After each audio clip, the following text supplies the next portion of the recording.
Thanks, Lawrence, and thank you, Jane, and thank you everyone for coming today. What My original plan was to go through what I thought were, or in my experience, what I found to be do's and don'ts of fundraising. First of all, I am Rick Holland. I've been vegan about 11 or 12 years. My background has been in fundraising pretty much my whole career. I started out volunteering for organizations that I felt an affinity to, and then basically got pulled into doing fundraising, writing messages, writing emails, trying to encourage people to support the organizations that I felt a passion for. That grew into running bigger and bigger campaigns, working with bigger and bigger organizations. And I worked as a fundraising director, resource development director, basically the same job with different types of names put to them.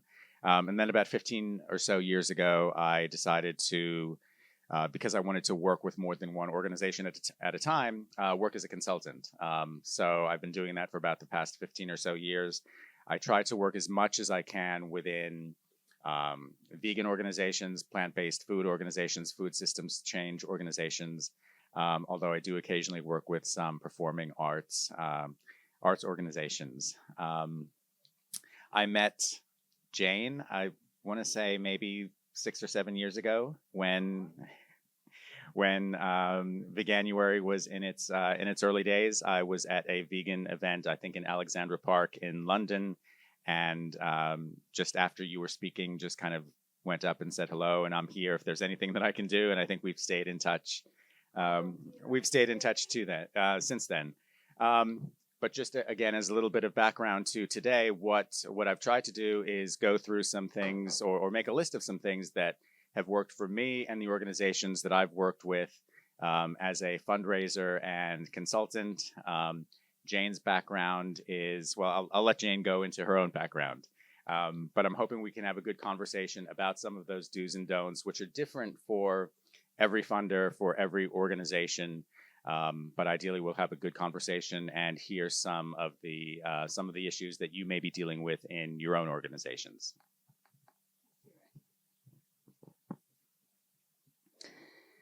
Hello. So yeah, I've been vegan since 2012, and so I've coming at this from both sides. So I'm co-founder of Veganuary, so I've been where you are, applying for grants, still are, but I also work for VegTrust, which is a grant-giving organisation. A few personal insights there into me. I am a recovering people pleaser, so being one of those and grant-giving doesn't necessarily go well. Sure, have all the money. Yeah, it's like, okay, great, she's in the right job, but just run out of money very, very quickly. I was ex-English teacher, so anybody who does submit applications to VegTrust, I will be checking your apostrophes and appropriate use of semicolons. But spelling will come up in the do's and don'ts, won't it? But I think that's me. What I wanted to do before we get into the do's and don'ts is just kind of go through a little bit of a fundraising crash course. This is an AI image. I asked for a fundraising crash course, and this is what I was dealt with. So there's still obviously some work that needs to be done with AI models and diversity and gender.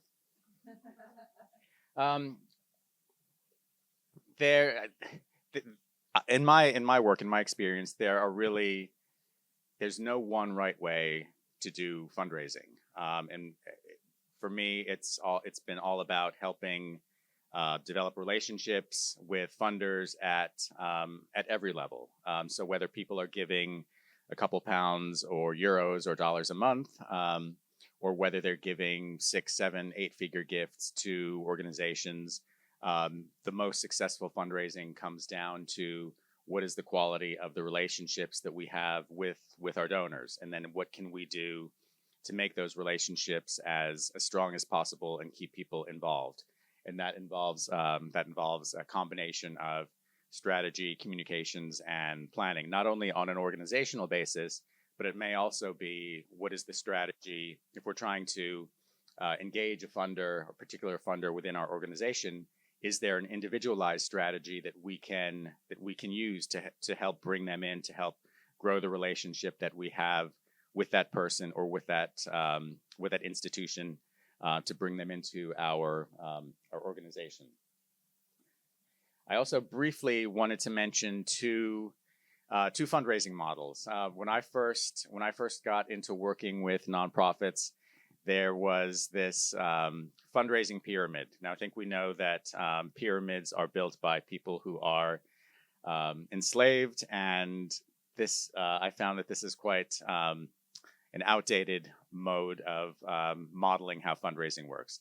But in a nutshell, this was looking at building a pool of a great number of small donors who were giving modest amounts of money, and then moving them through a process which was called moves management, that they would give greater and greater amounts of money until they were at the very top, where you would have your major donors or your bequests, people who were leaving legacies or leaving property or amounts in their will. So a very hierarchical model of fundraising. I really hadn't seen this model work that well, but it was a way to illustrate to people who were people who were learning about development and fundraising how the process worked. I'm much more in favor of this model, which is more of a fundraising vortex. So it's looking at who are the people that support our organizations, whether they're volunteers, donors, at every level. How do we bring them into the organization? How do we keep them involved? How do we keep them moving throughout, but also realizing that they may move to other organizations. They may give to other organizations in addition to ours, and that's not necessarily a bad thing, but there's this constant flow of individuals and ideally constant flow of resources, whether it's time, money, a combination thereof, into our organizations. So I think this has been a much more accurate model of what a good fundraising program can look like. Jane, do you have any comments? Not on that particular bit. Okay. When we were putting this hour together, initially what I was going to do is make a list of, okay, here are things that worked. Here are things that work for me as far as the do's and the don'ts of fundraising, and go through line by line and say, okay, here's the first one. We'll chat about it. We'll have a conversation. We'll something that works for me or something that I've had success with in my work may not necessarily work for a funder or in every situation, or Jane may have a different point of view. But when Jane and I were talking earlier today about today's session, we both agreed that rather than go through line by line and say, okay, here's this, and then we'll talk about it, what we're going to do is just post the list of fundraising dues, and then discuss them. There is some crossover between them, some similarities, but let me also forewarn you: there's no secret formula to fundraising. There's probably nothing that you or your organization is doing that another organization can just take the secret formula and duplicate on its own. So all of these things I've had success with, but every organization is different. Every donor, every funder is different. So that what works for me in one situation may not work for you in another situation, or it may not work for me with a different donor. So I think that's kind of a caveat to take on board, that we can talk about things that work in a general sense, but every relationship that you have with a donor or a funder is likely to be different. Every organization is different. It has its own evolution, its own needs, and part of creating a successful fundraising program is realizing that, and also taking the steps to treat every funder in an individualized way.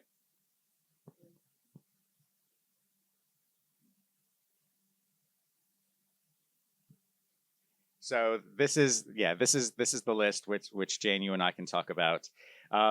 a lot of times in fundraising we talk about storytelling, and I think the word storytelling is often implies something different than just telling people what you're like, how you got where you are. What is your origin story? How did you become vegan? How did you become passionate about the work that you're doing? If we can get, when I'm working with organizations that are new to fundraising or trying to boost their fundraising, if we can get at those kinds of accounts, I think we can start to get our funders, our volunteers, the people that are in our circle passionate about what we're trying to accomplish, and ideally find some alignment. It doesn't necessarily mean write a story. Once upon a time I was not vegan, and then I had an epiphany and then became vegan. It doesn't need to be that laid out kind of narrative, but just think about what your own stories are and how you tell it, and how you can be authentic and genuine and start to create a connection with a potential funder. Yeah, to see you as the rich, complex human beings that you are. Yes, I don't necessarily want a 3-page biography, but it is nice to.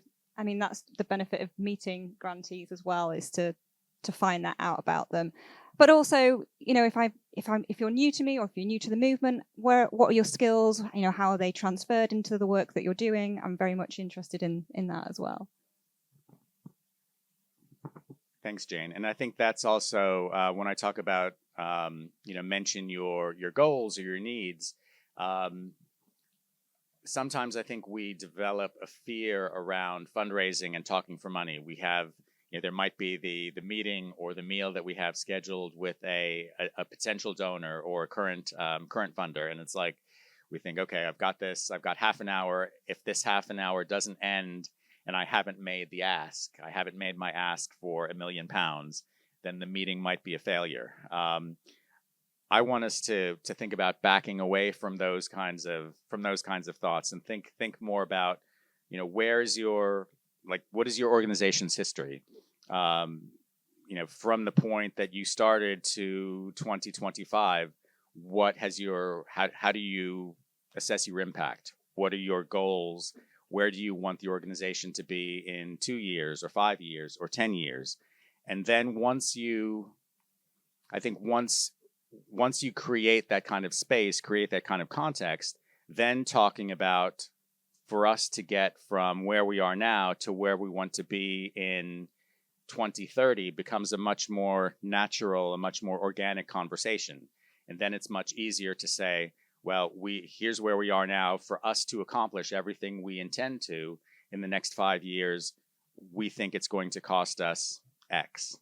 And therefore, and I think by doing that, the funder, the person you're talking to, even if they're, whether they're a funder or not, in some ways doesn't matter. But if you're comfortable having that kind of conversation, then I think talking about the amount of money that you need and the ask from that particular funder becomes much less onerous and much more natural.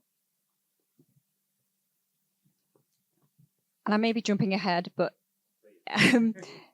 so those meetings, where you're sharing your goals and needs, and I think before you go into them, is it probably a given? So apology if you're already doing this, and but it really researching who you're pitching to, because frustratingly, all the donors have different needs and likes and wants. So as a obviously a basic would be what's on their website, what can you find out from there, but dig deeper. Often, I've done interviews, so we find out from there, what am I interested in, what angles can you go in and talk to people about.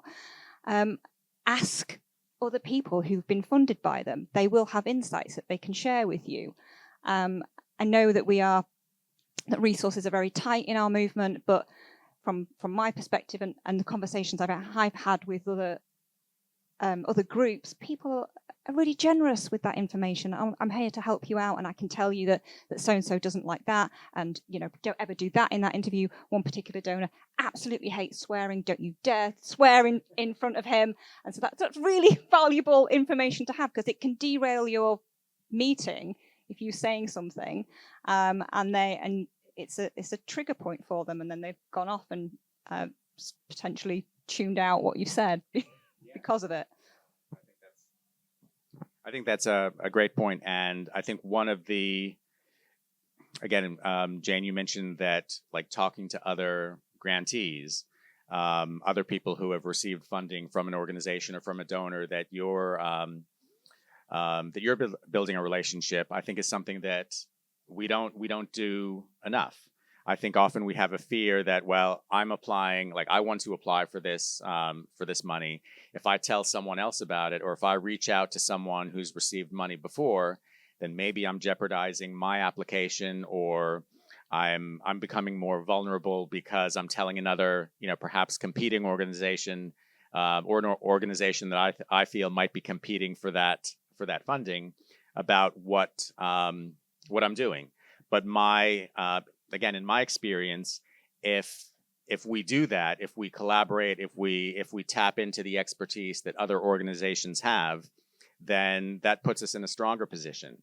And I think if that organization were going to you, or probably most funders, and said, well, we've spoken to X, Y, and Z, who are other funders, that's probably going to impress you more than it will scare you. Yeah.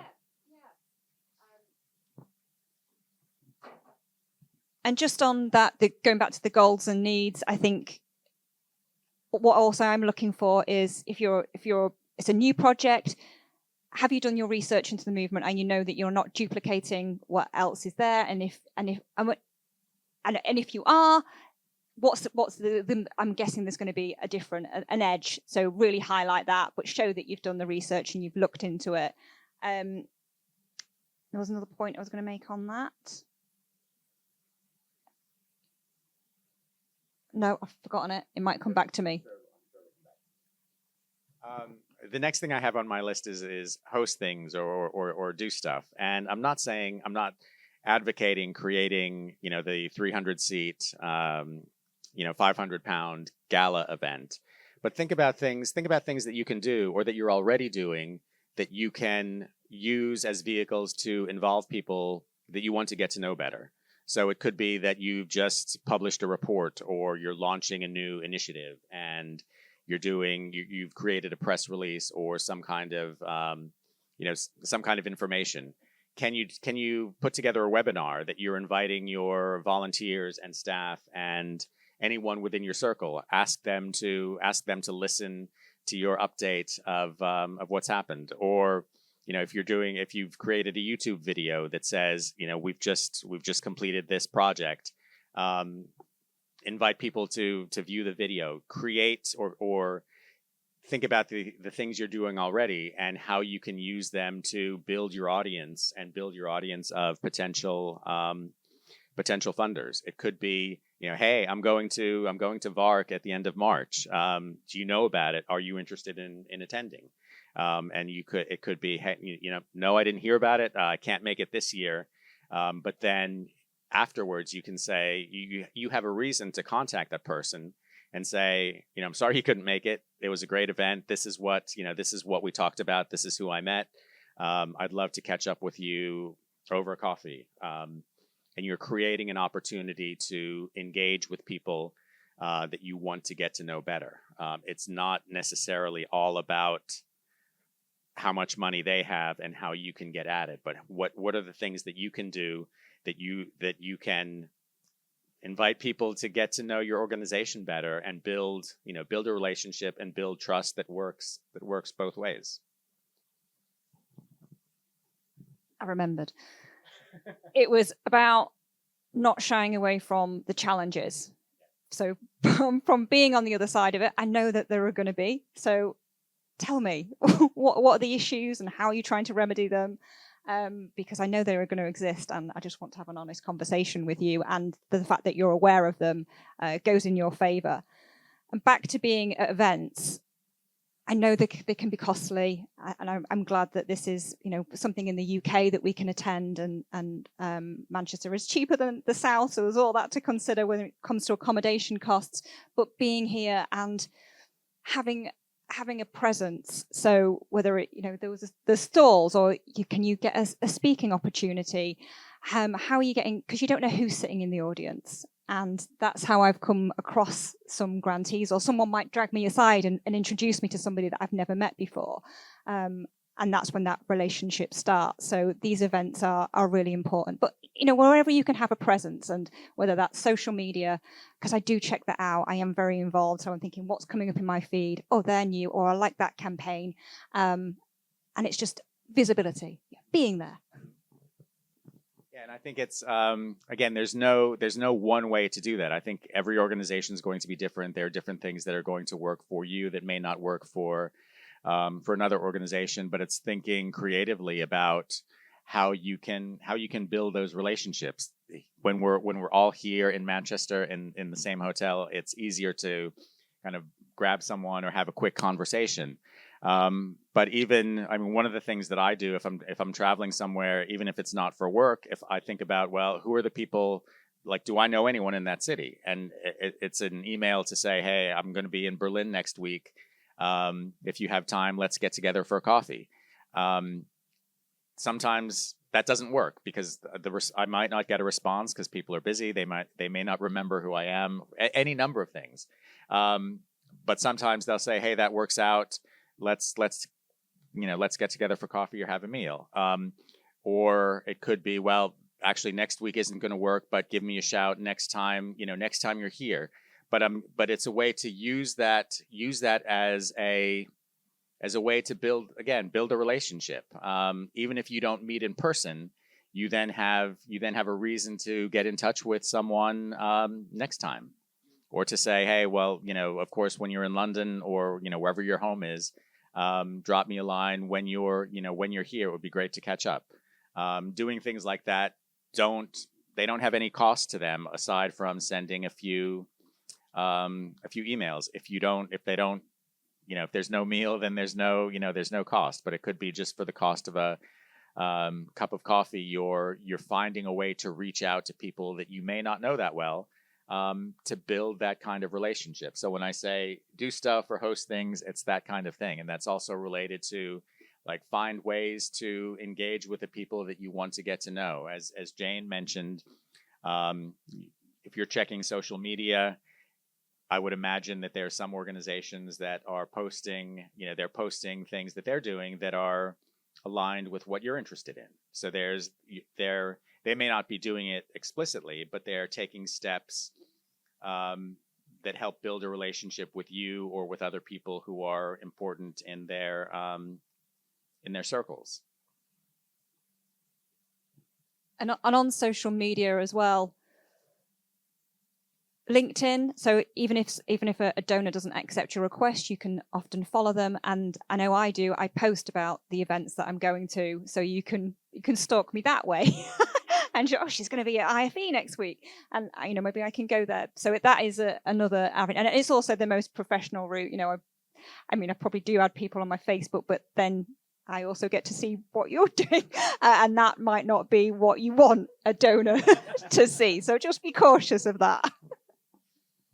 No, that's a really good point. And I think LinkedIn, every social media platform probably has certain advantages or disadvantages. LinkedIn,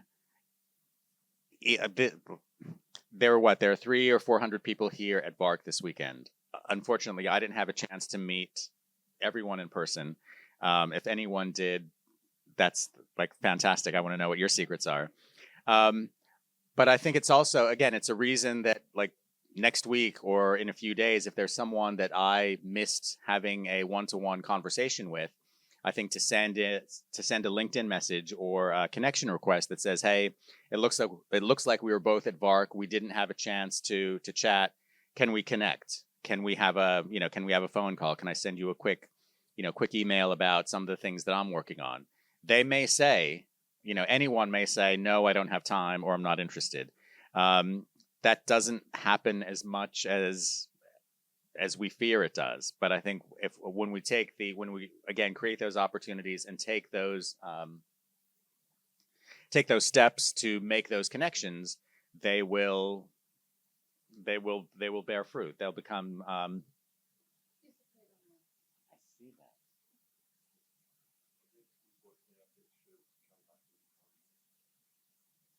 Oh, there's a delay.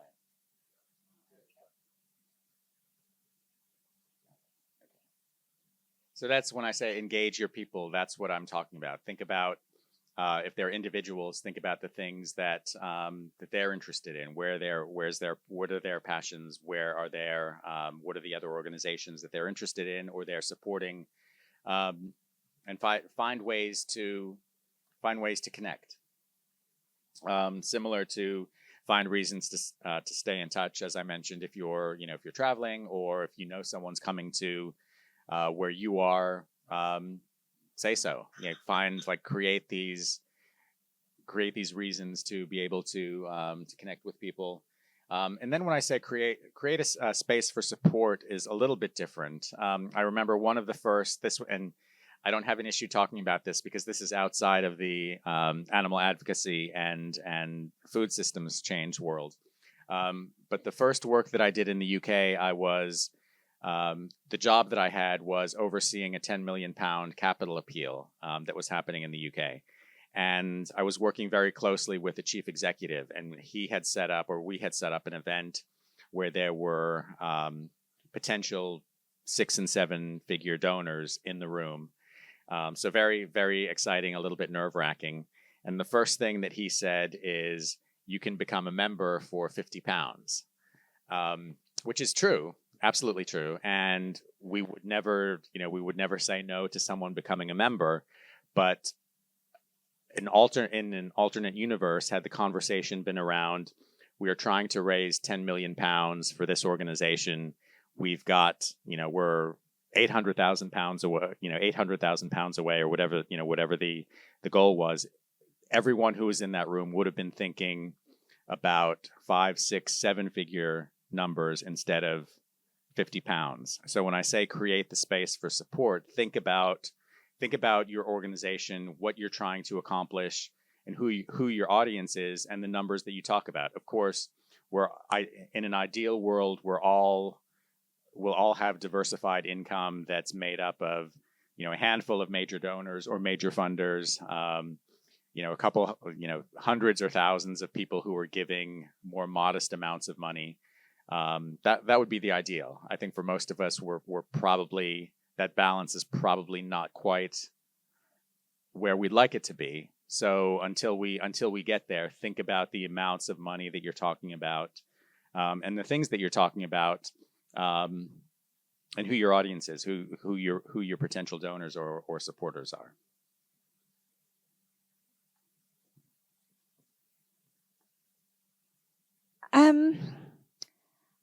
I don't want to touch on rejections, and they're shit and they hurt, and you put a lot of effort into those applications, I know. But often for us, it could be, sometimes it is a no and it's a no forever. Obviously, if we're not aligned with our priorities, if we get applications for people who are working for animals who aren't farmed, that's an immediate no for us. We're just working for those animals. But otherwise, I usually say, okay, it's a no for now, but it's not forever. And I will offer you other recommendations of other donors in the movement that I think might be a good fit for you. Hive, if anybody's not come across them, have got incredible resources on fundraising 101. They've actually got a donor database, so please check them out if you haven't done it already, and you can see what's out there, who might be a fit for your organizations, and the amount that they tend to fund. And there's also a list in our movement called the FAST list, which is Farm Animal Strategic Team, and it used to be fairly exclusive about who was on that list, and now thankfully everybody can join, run by vegan hacktivists. So you can go to, I think it's fastcommunity.org, and you can be asked to join that list, and then organizations can post, and I can't remember how many's on it now. Is 2,000 people? Yeah. So again, if I'm talking about visibility and getting your work out there, that is another way to reach a lot of people for free, and see what else is going on in the movement, and maybe you can see not duplicating work and what else is going on. So, and you can, what I would recommend is you can change how you receive the email. So I get mine condensed at the end of the day, because sometimes there's a lot of things get posted on there, and then it's just highlighted by 4 or 5 items, and I can click any that interest me further. But I found that list, and I do as a donor, and I know other donors do look at that. I think there are a couple of good points in there, Jane. One of them is the amount of information that if you're, I mean, you as a funder receive applications and requests, and you have conversations about people who are looking to have their projects or organizations funded. I think sometimes our tendency when we apply for funding is to say, here's all the information we've ever produced. So when we have the in-person meeting, here's a stack of paper, or a bunch of PDFs that we've attached to an email. That may be overwhelming to you. So it's probably useful to think about how to summarize that information to make it easier for our funders or potential funders to digest it all.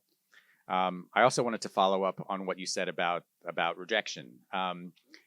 It would be great if 100% of our applications were funded all of the time, but that's not the reality. But I think it's really interesting that you said a no may not be a no forever, and I think there are probably, and you can probably tell me for sure, there are probably a number of reasons for that. That your the funding priorities that you have right now may not be the same as the funding priorities in several years. Or even the next year. Sure.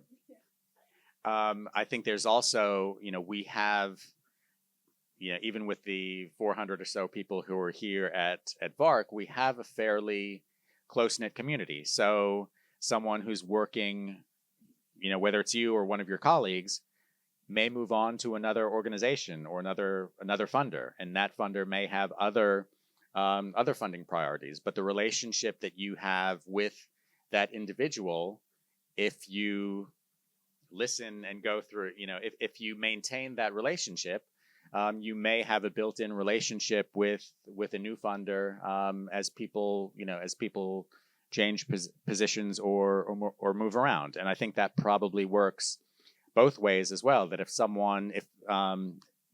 Jane, if you have a relationship with a grantee or with individuals within an organization, if some of those individuals move on to other organizations, if you still maintain that personal connection still exists, then there may be a conversation. It may be possible to have the conversation around the new organization. Is that? Yeah, absolutely. And I think VegTrust is a relatively new grant giving organization, so we are still trying to find our feet, and we do a year of funding, and then we're evaluating, and we've tweaked our funding strategy quite significantly actually this year, in that we've decided to move all grants to the UK, whereas before we were more international, apart from Sebastian.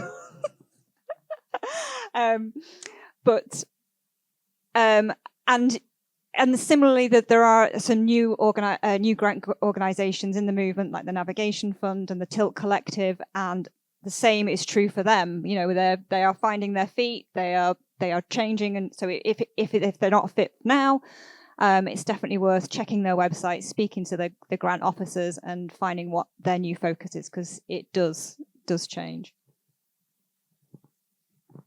And that also kind of touches on social media. So I think that works both ways. If there's a funder that's active on social media, and you're trying to develop a relationship with them or applying for funds, I would ask, if you're not following them, why not? Why is that if I were a funder, if I were in Jane's shoes and someone came to me and my organization or my funder was active in social media, I would check to see if you were following me, and I'd wonder, well, if you've come to me to ask for to ask for help in making your work happen, have you done that very small thing of following the work that I'm posting about, and vice versa. I think there's also, if we're a small organization, regardless of the size of our organizations, if we're seeking funding from external sources, if our funders are active, can we ask them to follow us? They may not have thought about it, but I think it's something quite easy to do that can help keep, it's a way to help keep each other up to date on what we're doing and what we're interested in. I think to kind of move back to situations where we're seeking funding, or we may not have a connection to a potential funder, social media may be a way to do that. A lot of people who are able to support work in a significant way may have an office or gatekeepers or other people around them, but it may be possible to reach out more directly if they're active in social media. It's not something that has 100% chance of success, but I think if we are trying to do everything we can to find connections to potential donors and funders, that's definitely worth a look at. I also like, and I will ask if you can keep me up to date on your work. Say if I'm not funding you, but I'd really like to keep an eye on what you're doing.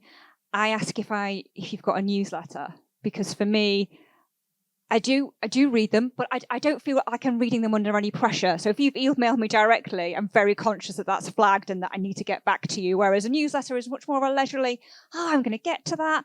And it's a nice way to digest information without you having to do extra work either, because I'm just following what you're ordinarily doing.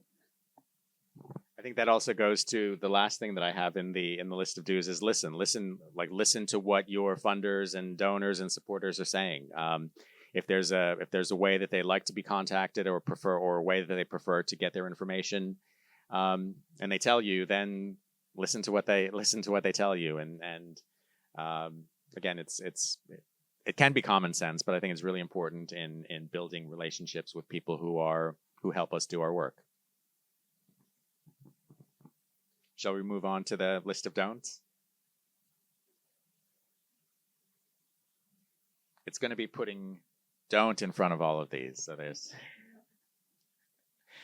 some of these we've touched on already, that I've mentioned, like, don't try to say everything at once. I think there are two things that if we meet someone who's a potential supporter or volunteer, even if they're not a donor, if we overwhelm them with all of the information that we've ever printed, it's a big ask to ask them to digest it all. But I think what it also does is that it cuts off future contact. If we're saying, here's everything we've done, it's all here, make your decision, it makes it more difficult to say a week later, here's something new. So while I wouldn't necessarily advocate for like a drip feed of information, like think about what you want to say initially, and then how you want to build, like, be strategic about how you want to build the relationship. If you meet with someone who's a potential donor and you listen to their areas of interest, what motivates them, and then say, well, last week when we had a chat, Jane, you seemed really interested in precision farming, or whatever it might be. Or fill in the blank, and then I can use that as an opportunity to say, here's some more detailed information on the work we're doing in that area, and that, like, to me, that seems like a more natural way to give you the information that you want, that's useful for you and would be more aligned with your interests, without saddling you with every single piece of information that my organization might have produced. Maybe, and obviously the wrong example of what that would be. I'm very interested. Send me a proposal. I think, and if in doubt, ask. So I have grantees who say, how much information can I send you and when would you like to receive it? And so I usually say, quarterly, unless it's anything major that you're working on that you feel like I need to know about. But also, if it is a lengthy report, I'm probably not going to be able to read it all in that time. So what I really appreciate is if you're sending me an attachment, you summarize it in the email for me. That's really, really helpful. So the key takeaways. And then, next time I'm sitting down with a cup of tea and I've allocated some time to do the reading. But sometimes I will definitely save it. It will be in your folder. It'll be in your file. And then when we have that next interaction, that next call, then I will go back and I will look through it. I know some funders are using the tools, as we all are, AI, to summarize things. Whether that's helpful in this stage or not, sometimes they may get it wrong, but they are using these tools to try and save them, or as we all are, to save time.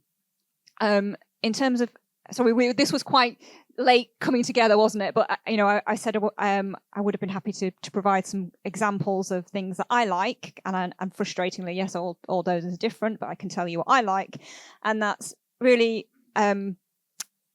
graphics, your key information presented, and side by side for your objectives last year and what you've achieved. So I can quickly say, I'm not going back, what was their application last year? Did they achieve what they said they were going to achieve?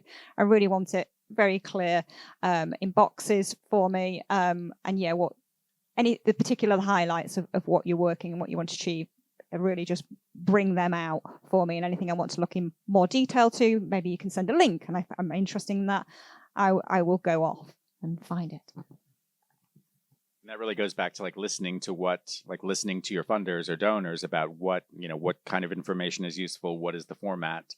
And again, it may not be the same for everyone, but if your grantees know what works for you, I would think it would be counterproductive for them to do otherwise, right?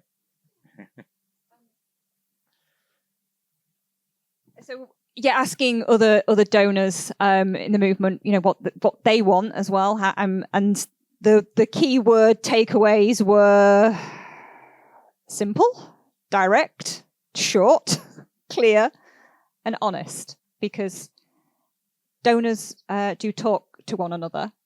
We have got committees that we're on, and so if you're not presenting something to me, probably I'm going to find it out, because we are such a close-knit, incestuous group of grantees. The word does get around, so just be honest in the application. And that's it brings up a potential scenario that if there's, and this is one where I've had a conversation with an organization that I was working with fairly recently. They were asking me for my advice. They said, well, we've received some funding from one of our a foundation or individual. I don't recall what the giving vehicle was exactly, but they said we think we have to spend the money in a different way than we were originally granted. Do we tell the donor? And my answer was, without hesitation, you absolutely have to tell the donor. I think there's always a risk that they would, if it's not within the agreement that you had initially, that they would rescind or try to or remove the funding. But what could also happen is that it's actually just an amendment to the initial agreement. It may be, well, we understand why this has happened, and we're giving you permission to spend the money in a different way. But I think the conversation has to happen. If it doesn't happen, you're putting your organization at risk. And why would you want to hold that back from your funder? I think most funders would be open to having the conversation about changes in the organization that necessitate that kind of change. So I think we would take every opportunity to be as transparent as we can be with our donors. Yes, and to reassure you on that I have had that on a number of occasions where grantees have come to me, and there's not been one single one where we've said we want the money back. It just hasn't happened. They've they've had to hire somebody else, or they've reduced this program, or again, it's been a challenge that they've encountered, and they're just adapting to it. And that's fine. But yes, we do need to know, and there is obviously a legal requirement. You sign a contract for us. Sometimes if there's restricted funding, that's going to need to be reflected in your accounts as well. So it's very important. Jane, the other thing you mentioned a minute ago that I think is really important, and something that I don't think we take advantage of nearly enough, is tapping into the information and expertise that our donors and funders have. You mentioned that you all speak to each other, and that organizations, they may come to you for advice for other, why a grant wasn't accepted, or they may come to you for advice on where to go to find other support. I would like us to all not be afraid to have those conversations. In my experience, I may not always get the information that I'm after immediately, but I don't think I've ever had someone say, don't bother me, or I don't have time for this, or that it's jeopardized the relationship with a funder in any way. And I think sometimes our fear is that if we're contacting a donor or funder for something that's not directly related to a grant that we've received, that we are somehow jeopardizing the relationship that we have. I think it's okay to assume that people are busy and they may not be able to get back to us immediately. But I think there's also a huge amount of expertise and knowledge that our funders have that we don't often enough tap into. Yeah, and just on that, I mean, I have submitted grants and I've not heard anything, or I've emailed people and I just don't receive replies, and I get that from being on the other side of just how many emails come into these grant makers' inboxes, and back to my people pleasing. Oh, I hate it because of course I want to reply to you. And I think with VegTrust, what we've done is really simplify the application process. So anything that comes through our website, I will read. Every email that comes through, I will read. What can I reply to? So we've changed our criteria that if you submit something on our website, it's just an initial inquiry, because I don't want to waste your time filling in an application form, which is quite lengthy, if we know that it's not part of our priority area. So, where was I going with this? I think, yes, just that understanding of, sorry if somebody doesn't get back to you, but I think it's just trying to streamline your processes so that when I do, you do know that I'm interested. Yeah. I actually have a question for you along those same lines. Knowing that you with VegTrust have an application process, if I've looked at your website, I've done my homework, I've done my research on your funding priorities, what works best for you? Is it possible, or do you welcome me potentially saying, here's a summary of the work that I would like to apply for before I go through my time and your time completing an application?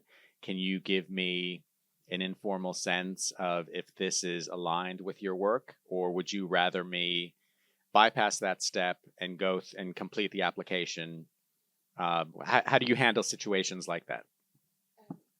So we've actually removed the application form from our website, and so if you want to get in touch, it's all just a contact. Yes. Detention for you.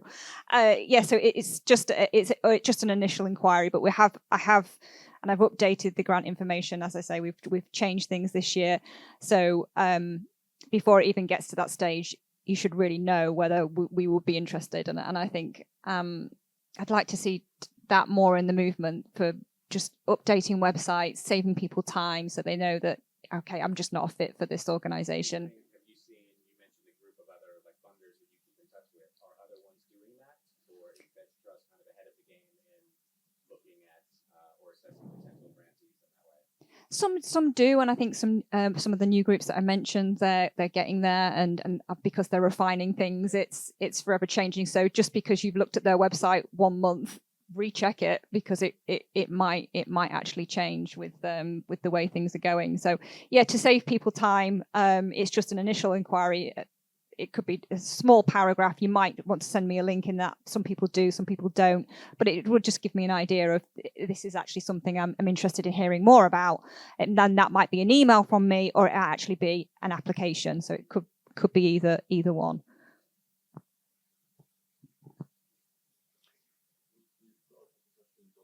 Okay. Yeah, I think I think there was a benefit in kind of putting all of these here at once. I think some of them are self-explanatory. I've worked on, I've advised organizations that are doing like quite large funding applications, and they've got a very comprehensive list of the work that they want to do. But then it just seems like it ends, and there's no consideration of the time that the funder or potential donor is has put into their into reading the application or assessing the need. So I think there's always, I don't think you can ever go wrong with saying thank you at the end of an in-person meeting or a written application. Thank you for your time and consideration. I think it's if it's not there, it can be noticed. So I think that there's I don't think there's a downside to doing that. And thanks goes both ways, because a hell of a lot, and none of us, well, I'm assuming that none of you really like doing this. I didn't. It was just part of, it's a necessity to get the work done, but none of us really want to be spending our time doing this. I just wanted to add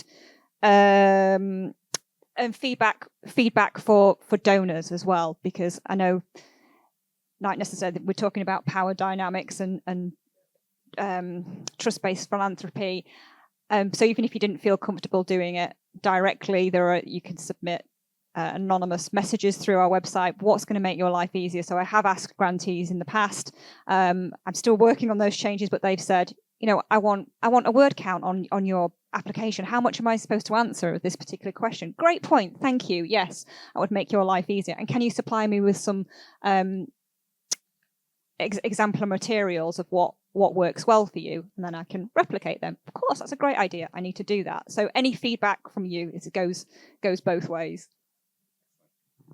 And Lawrence, I know you mentioned we've got some questions. I just to touch on the power on the power balance or imbalance. I think what we're reaching for is where we're moving away from the traditional model, the traditional idea of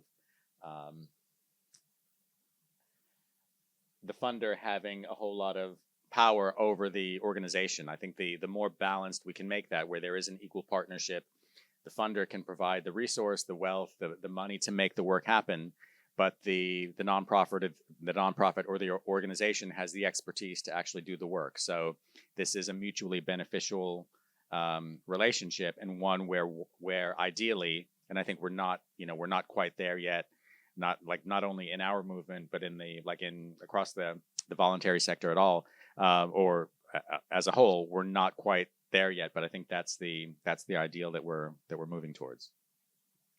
So I'm happy. Yeah, let's go for. So the first one is, so this is directed towards donors. So would a donor be offended by any use of AI in an application? So they give an example of, you've got a general application, but it comes with an AI generated summary. And here they've said it's obviously AI generated, but I'm assuming it's not made explicit that it's AI generated. So yeah, general thoughts on AI in applications. Yeah. Okay. I'm torn, because in one sense, what's going to make their life easier, and I want to save them time, but at the same time, I'm thinking I don't feel special, and have you tailored it to what I'm after? I really want to know you've spent the time thinking about what your donor is prioritizing, so it feels a little bit of a cheat in that way. But by all means, you can use that, and then you can humanize it. I mean, that's what most people are doing at the moment, isn't it? And that's the best of both worlds. Yeah, I think there's probably a best of both worlds as well. I think there's also, if it's a long application, I would also encourage maybe being transparent about it and saying, this is an AI generated summary, and or AI enhanced, whatever it might be. But I think being open about it might provide the funder the summarized information in a format that's easier for them. But you're also the applicant is not trying to pass it off as completely original information. And then, I know we've also had another question come in, but the second question is, so social media presence you mentioned. So is that relevant to organizations only, or is it also relevant to individuals? I don't know who asked the question, so maybe they could elaborate, but I don't know if this means if an individual is soliciting for funds, or if it's an organization soliciting for funds and the individuals within that organization also need to manage their social media. The latter, so people in organizations.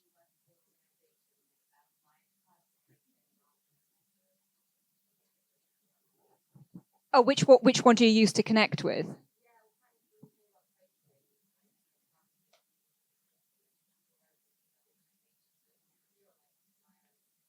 Got you. So if I'm following the organization, but if I'm receiving an application from you, I might want to look at your personal presence as well. So both. Yeah. Yeah, I would echo that. I think it's I would follow an organization on LinkedIn, but connect with the individuals. I think sometimes, perhaps as we all do, we'll get LinkedIn requests that appear to be from an individual account, but it looks like the name is looking like it's a company. I mean, to me, that doesn't seem as transparent. But that being said, if it's not LinkedIn, if it's Instagram, like if there's an organizational presence on Instagram, I would follow that. Again, I'm not a funder, so I can't speak for what Jane would say, but I couldn't imagine looking at the individuals who are working within if I'm following the organization, it's going to be the organization, and I would encourage the organization to follow the funders if that's available and appropriate, but it wouldn't be getting into what the individuals within the organization are posting. I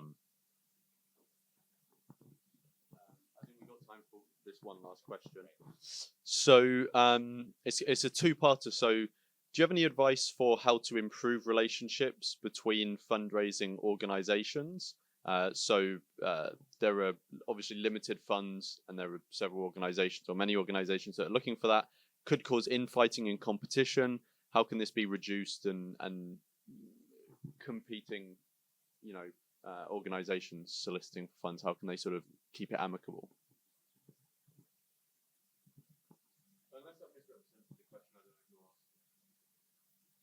I mean, I'm happy for if it's an anonymous question. That's fine. I think I think in general, we fear that there's competition between different organizations. I mean, we're all trying to raise money.